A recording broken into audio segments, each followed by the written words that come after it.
Hello दोस्तों, तो यहाँ पे हमें एपिसोड की शुरुआत में दिखाया जाता है कि इधर चीफ और उसकी टीम यहाँ आ चुकी होती है और सामने एल खड़ा होता है। एल को देख के काफी ज्यादा शॉक हो जाते हैं। तो यहाँ पे एल बताता है कि मैं एल हूँ, और यहाँ पे चीफ यागामी और ये सब सोचते हैं, क्या ये एल है? और ये लोग सोचते हैं कि यार ये तो काफी ज्यादा अलग लग रहा है। इनको यहाँ पे थोड़ा सा अजीब फील होता है और यहाँ पे चीफ यागामी अपना इंट्रोडक्शन देता है कि वो डिटेक्टिव सुपरिटेंडेंट यागामी है, नेशनल पुलिस एजेंसी का। यहाँ पे हमें इनके टीम मेंबर्स के नाम बताए जाते हैं, जो कि है मात्सुरा, आयजावा, मोगी और उकिता। ये कहते हैं हमें माफ करना, हम थोड़ा लेट हो गए हैं। यहाँ पे अपनी बात कर रहे होते हैं, लेकिन एल यहाँ पे अपने हाथ से एक नकली गन बना के इनके ऊपर शूट करता है। और आयजावा कहता है कि क्या ये कोई मजाक चल रहा है क्या? तो एल कहता है, मिस्टर सोइचिरो यागामी, अगर अभी मैं कीरा होता तो तुम सब मर चुके होते। तुम लोगों को तो पता ही है ना कि कीरा को सिर्फ एक नाम और फेस की जरूरत है किसी को भी मारने के लिए, है ना? तो इसलिए अपने नाम थोड़ा संभल के बताया करो। तो यहाँ पे मात्सुरा चीफ से कहता है, मैंने सुना था कि कीरा को चेहरा देखने की जरूरत पड़ती है, लेकिन मेरे को नहीं पता था कि उसको नाम देखने की भी जरूरत पड़ती है। तो यहाँ पे यागामी बताता है कि जो भी क्रिमिनल्स अननोन थे या फिर जिनके नाम न्यूज में ब्रॉडकास्ट नहीं हुए थे या फिर गलत नाम बताए गए थे, उन सभी को कीरा ने नहीं मारा था। ये हमने एक मीटिंग में डिस्कस किया था। तो यहाँ पे एल इन सबको अपने पास बुला लेता है, कहता है आके बैठो और अपने सारे के सारे इलेक्ट्रॉनिक डिवाइसेस को स्विच ऑफ करके टेबल पे रख दो। तो यहाँ पे आयजावा कहते हैं, क्या तुम्हें क्या लगता है कि हम तुम्हारी कोई इन्फॉर्मेशन लीक वगैरह कर देंगे क्या? तो यहाँ पे चीफ कहता है, कोई बात नहीं, जैसा वो कहता है वैसा करो। तो यहाँ पे मात्सुरा कहता है कि मुझे नहीं पता कि वो अब भी हम पे भरोसा करता है या नहीं करता। तो एल कहते हैं, नहीं नहीं, ऐसी बात नहीं है, मुझे पसंद नहीं जब मैं बात कर रहा हूँ उसके बीच में किसी का फोन आ जाए या फिर कोई फोन देखने लग जाए, इसलिए। एल कहता है कि अब जितनी भी मीटिंग्स हम करेंगे उसमें तुम लोग कोई भी नोट्स नहीं बनाओगे, बस अपने दिमाग में ही सारी बातें रखना और आके बैठ जाओ। यहाँ पे एल कॉफी पी रहा होता है और वो उसके अंदर शुगर ऐड करता रहता है और कुछ ज्यादा शुगर ऐड कर देता है। यहाँ पे मात्सुरा कहता है एल, लेकिन यहाँ पे एल उसे रोक देता है और कहता है, अब से तुम मुझे रियोजाकी बुलाओगे, ना कि एल, जस्ट ऐसे ही। तो यहाँ पे मात्सुरा पूछता है कि जैसे तुमने बताया कि कीरा को एक चेहरे और नाम की जरूरत होती है किसी को मारने के लिए, तो क्या हम ऐसा नहीं कर सकते कि न्यूज में हम क्रिमिनल्स के नाम और चेहरे दिखाना बंद कर दें? तो एल यही कहता है, अगर हम ऐसा करेंगे तो नॉर्मल लोग मारे जाएंगे।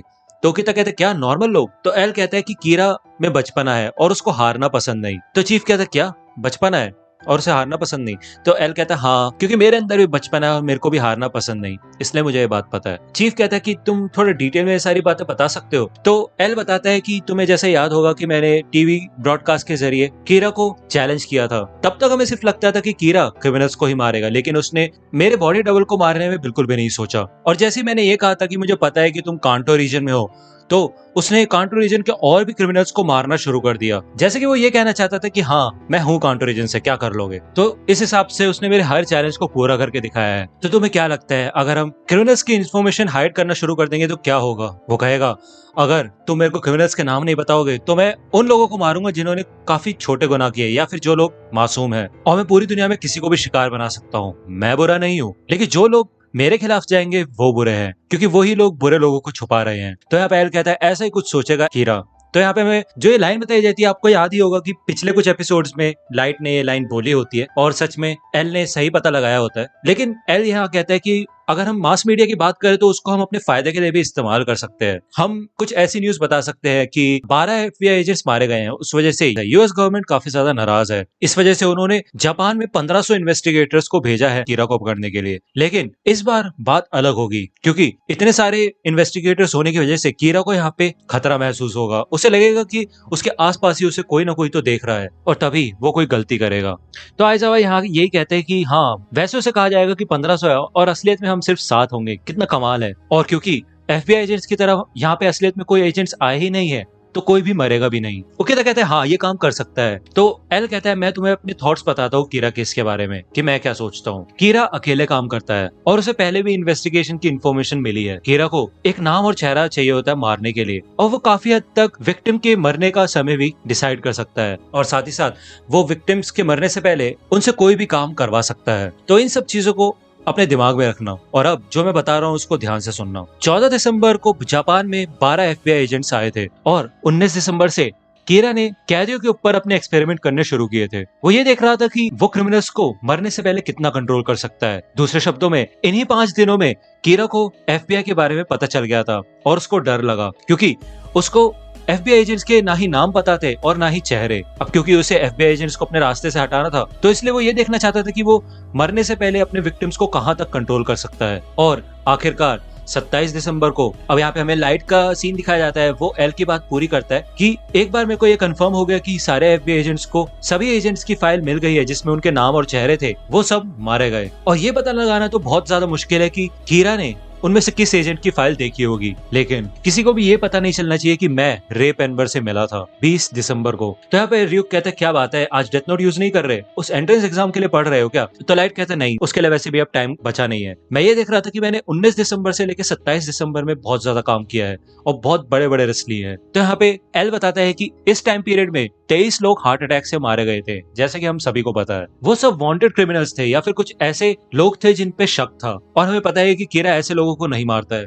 तो इसलिए एफबीआई एजेंट्स को मारने के लिए उसने ऐसे क्रिमिनल्स को कंट्रोल किया जिन्होंने ना के बराबर क्राइम किया था। उसने 23 लोगों को इसलिए मारे जिससे कि हम पता न लगा पाए कि उसने किसका इस्तेमाल किया है। इसके बाद उसने 8 दिन तक एफबीआई एजेंट को नहीं मारा जिससे कि वो एफबीआई एजेंट किसी और को भी इन्वेस्टिगेट कर ले। मेरे हिसाब से एफबीआई जिन लोगों को 14 तारीख से 19 तारीख तक इन्वेस्टिगेट कर रही थी उन्हीं में से कोई कीरा है। तो यहाँ पे एल इन सभी को एफबीआई की रिपोर्ट्स दे देता है और उन्हें कहता है कि हाँ तुम इनको यूज कर सकते हो लेकिन यहाँ से बाहर नहीं ले जा सकते, तुम्हें पता ही है क्यों। तो यहाँ पे ये लोग काफी ज्यादा एक्साइटेड हो जाते हैं कि इनके पास बहुत सारी इन्फॉर्मेशन है और अब ये अकेले काम कर सकते हैं और पता लगा सकते हैं कि क्या प्रॉब्लम है। तो ये लोग 2 ग्रुप बना लेते हैं और एल कहता है अगर तुम्हें कोई क्वेश्चन है तो तुम पूछ सकते हो। तो यहाँ पे चीफ पूछता है कि मेरे पास एक क्वेश्चन है, मैं कुछ पूछना चाहता हूँ। तुमने कहा था कि तुम्हें हारना पसंद नहीं है, लेकिन अब तुमने हमें अपना चेहरा दिखा दिया है, तो इसका मतलब ये है कि तुम कीरा से हार चुके हो? तो एल कहता है हाँ मैं हार चुका हूँ, मैंने अपना चेहरा दिखाया है और मैं मानता हूँ कि मैंने 12 एफबीआई एजेंट्स को खो दिया है, मैं हार चुका हूँ, लेकिन मैं जंग नहीं हारा हूँ, मैं ही जीतूंगा। ये पहली बार है जब मैंने अपनी जिंदगी दांव पे लगाई है, तो हम कीरा को साबित करके दिखाएंगे कि हम अपनी जिंदगी दांव पे लगा सकते हैं और आखिरकार हम इंसाफ लेके आएंगे। तो यहाँ पे ये सभी मेंबर्स काफी ज्यादा खुश हो जाते हैं। चीफ यागामी मन में सोचता है कि जब मैंने इसको पहली बार देखा था तो मेरे को थोड़ा शक हुआ था, लेकिन नहीं, मेरे को कोई शक नहीं है, यही असली एल है। तो एल यहाँ पे कहता है कि मुझे तुम सबसे अकेले अकेले में बात करनी होगी जिससे कि मैं ये पहचान सकूं कि तुम में से कोई कीरा नहीं है। तो यहाँ पे आइज़ा कहते हैं इसका मतलब ये अभी भी हम पे ट्रस्ट नहीं करता। तो चीफ कहता है नहीं, ऐसी बात नहीं है, पहले भी हमारी टास्क फोर्स हेडक्वार्टर से इन्फॉर्मेशन लीक हुई थी और बहुत बड़े चांसेस है कि कीरा हम में से एक हो सकता है। मात्सुरा बोलता है और ऐसा है तो उसने तो एल का फेस भी देख लिया है। तो आइज़ा कहते हैं हाँ, इसका मतलब तो एल ने अपनी जान खतरे में डाली है। तो यहाँ पे एल खिड़की के पास आ जाता है और सोचता है कि अभी तक तो सब ठीक चल रहा है, बस मेरे को एक चीज की जरूरत है, एक ऐसे क्लू की। तो यहाँ पे हमें लाइट का सीन दिखाया जाता है। वो कहता है बस ये एक चीज, यही एक ऐसा सबूत है जिसको मुझे छुपा के रखना है, अगर ये किसी के सामने आ गया तो इससे मेरी जान भी जा सकती है। और अब यहाँ पे एल और लाइट दोनों एक साथ बोलते हैं कि बस एक चीज। तो यहाँ पे लाइट बेड पे होता है और वो कहता है कि मैंने आज तक का सबसे बड़ा रिस्क वो बस जैकिंग इंसिडेंट में ही लिया था, लेकिन कोई भी उसको कीरा के साथ कनेक्ट नहीं कर सकता। पुलिस और एल को पता ही नहीं है कि कीरा लोगों को हार्ट अटैक के बिना किसी और तरीके से भी मार सकता है, लेकिन अगर ये चीज किसी और को पता चल गई तो मेरे लिए बहुत बड़ी परेशानी खड़ी हो जाएगी। तो यहाँ पे लाइट की मॉम लाइट को चीफ यागामी के कपड़े देती है और कहती है कि टास्क फोर्स हेडक्वार्टर्स में देखे आ जाओ। तो यहाँ पे लाइट हेडक्वार्टर्स के लिए निकल जाता है और वो अपने साथ एक डेथ नोट का पेज लेता है। वो र्यूक को कहता है अब से मैं जब भी बाहर जाऊंगा मैं तब अपने साथ एक पेज लेके जाऊंगा। यहाँ पे हमें रे पेनबर की फियांसे का सीन दिखाया जाता है और वो यहाँ पे मेट्रो में होती है। वो याद करती है कि रे ने उस दिन कहा था कि वो शिंजुको जा रहा है और उस दिन शिंजुको एरिया में 4 लोग हार्ट अटैक से मारे गए थे और जिस क्रिमिनल ने बस जैकिंग की थी वो भी उस दिन मारा गया था। ये कोई इत्तेफाक नहीं हो सकता। इसका मतलब ये है कि कीरा हार्ट अटैक के अलावा भी क्रिमिनल्स को मार सकता है। तो यहाँ हमें दिखाया जाता है कि ये पुलिस हेडक्वार्टर्स में आ जाती है। यह दूसरी ओर लाइट होता है और वो भी हेडक्वार्टर्स में जा रहा होता है। वो अपने डैड को कॉल लगाता है लेकिन उनका फोन स्विच ऑफ होता है। वो सोचते हैं कि क्या वो कोई मीटिंग में है। जब लाइट अंदर आता है तो वो देखता है कि यहाँ पे रे पेनबर की फियांसे होती है और वो कहती है कि मेरे को टास्क फोर्स के अंदर ही किसी से अर्जेंटली बात करनी है। वो लोग कहते हैं यहाँ टास्क फोर्स में कोई भी नहीं है। तो यहाँ पे वो रे पेनबर की फियांसे कहती है कि नहीं, मेरे को कीरा इन्वेस्टिगेशन से रिलेटेड बहुत इंपॉर्टेंट बात उन लोगों को बतानी है। तो यहाँ पे लाइट चौकन्ना हो जाता है। वो कहता है क्या कीरा इन्वेस्टिगेशन? तो वैसे ही लाइट यहाँ पे आगे आते हैं रिसेप्शन पे और वो कहते हैं कि मैं अपने डैड के कपड़े लेके आया हूँ। यहाँ पे वो रिसेप्शनिस्ट से बात करता है और कहते हैं कि मैं डिटेक्टिव सुपरिटेंडेंट सोइचिरो यागामी का बेटा हूँ लाइट। तो वो रिसेप्शनिस्ट उसको पहचान जाता है और ये दोनों आपस में कुछ बात करते हैं। तो वो रिसेप्शनिस्ट पूछता है कि क्या बात है लाइट, तुम इस कीरा केस में भी हमारी मदद करने वाले हो क्या? क्योंकि तुमने पिछली बार भी हमारी केस में एडवाइस दी थी और वो बहुत काम आई थी। तो लाइट ये कहता है हाँ, शायद मैं तुम्हारी मदद करूँ और मैं एल को भी हरा दूं।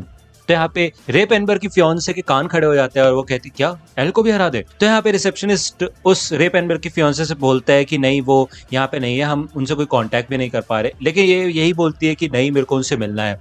तो लाइट रे पेनबर्ग की फियांसे से बोलता है कि एक्चुअली मेरे फादर ही कीरा इन्वेस्टिगेशन के चीफ है, अगर तुम चाहो तो मैं तुम्हारा मैसेज मेरे फादर को दे सकता हूँ। अभी उनका सेल फोन ऑफ है, लेकिन जैसे ही वो मुझे कॉल बैक करेंगे वैसे ही मैं तुम्हारी बात उनसे करवा दूंगा। तो यहाँ पे ये दोनों साथ जाने लग जाते हैं। तो यहाँ पे लाइट कहता है कि तुम्हें नहीं लगता कि ये बहुत खतरनाक है कि तुम कीरा केस में इन्वॉल्व हो रही हो? तो वो यही कहती है कि नहीं, ऐसा कुछ नहीं है। तो यहाँ पे लाइट कहता है सॉरी, एक्चुअली मैंने तुम्हारा नाम ही नहीं पूछा, मेरा नाम लाइट यागमी है, तुम्हारा नाम क्या है? तो यहाँ पे वो यही कहती है कि मेरा नाम शोको माकी है। तो लाइट कहते हैं हाँ मिस माकी है ना। तो यहाँ पीछे रयू हंस रहा होता है। तो लाइट कहते हैं मिस माकी, मेरे ख्याल से कीरा मरने से पहले विक्टिम्स को किसी तरह से कंट्रोल भी कर सकता है, मेरा ऐसा मानना है। तो मिस माकी भी यही कहती है हाँ मेरे को भी ऐसा लगता है, मैं भी यही सोच रही थी। और बस इतना ही नहीं, अगर मेरी एनालिसिस सही है तो कीरा हार्ट अटैक्स के अलावा भी और भी तरीकों से लोगों को मार सकता है। तो लाइट कहती है ये बंदी है कौन? मिस माकी कहती है मेरे ख्याल से ये चीज किसी को नहीं पता, और इसलिए मैं टास्क फोर्स में किसी से बात करना चाहती थी, और वैसे भी मैं किसी ऐसे को जानती थी जो कीरा से मिला था। तो लाइट कहता है ऐसा कैसे हो सकता है, ये बात तो कोई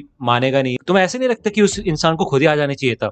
तो यहाँ पे मिस माकी कहती है नहीं, वो अब जिंदा नहीं है, वो उन 12 एजेंट्स में से था जो जापान में आए थे, मेरा फियांसे। तो यहाँ पे लाइट यागमी उनमें कहते हैं एक एफबीआई एजेंट जो कीरा से मिला था, क्या ये वही हो सकता है? रे पेनबर्ग। तो यहाँ पे मिस माकी कहती है और बस जैकिंग के 8 दिन बाद ही मेरे फियांसे के साथ साथ सारे एजेंट्स मारे गए थे, और वो हाईजैकर जिसने 2 दिन पहले रॉबरी की थी वो भी उसी दिन मारा गया, ऐसा कैसे हो सकता है? इसकी पॉसिबिलिटी तो बहुत कम है। तो मेरे ख्याल से कीरा ने ही ये बस जैकिंग सेटअप की थी, जिससे कि वो मेरे फियांसे से इन्फॉर्मेशन निकलवा सके और एफबीआई एजेंट्स को मार सके। इस हिसाब से कीरा हार्ट अटैक के अलावा और भी तरीकों से विक्टिम्स को मार सकता है। तो लाइट कहते हैं वो जो बस जैकर था वो हार्ट अटैक से नहीं मरा, तो इसलिए तुम ऐसा सोचती हो कि कीरा हार्ट अटैक के बिना और भी तरीकों से मार सकता है? तो मिस माकी कहती है हाँ मेरे पास कोई प्रूफ नहीं है, लेकिन मुझे ये पता है कि कीरा हाईजैकर को कंट्रोल कर रहा था। तो लाइट पूछता क्यों? तो मिस माकी कहती है क्योंकि मेरे फियांसे ने मुझे बताया था, जब मैंने उससे पूछा था, उसने किसी का भी नाम नहीं लिया था, लेकिन उसने बताया था कि उसने अपनी एफबीआई आईडी बस में किसी को दिखाई थी। ये एक टॉप सीक्रेट इन्वेस्टिगेशन थी और उसे अपनी आईडी दिखाने की इजाजत नहीं थी, तो जिसने भी उसकी आईडी देखी थी उसी ने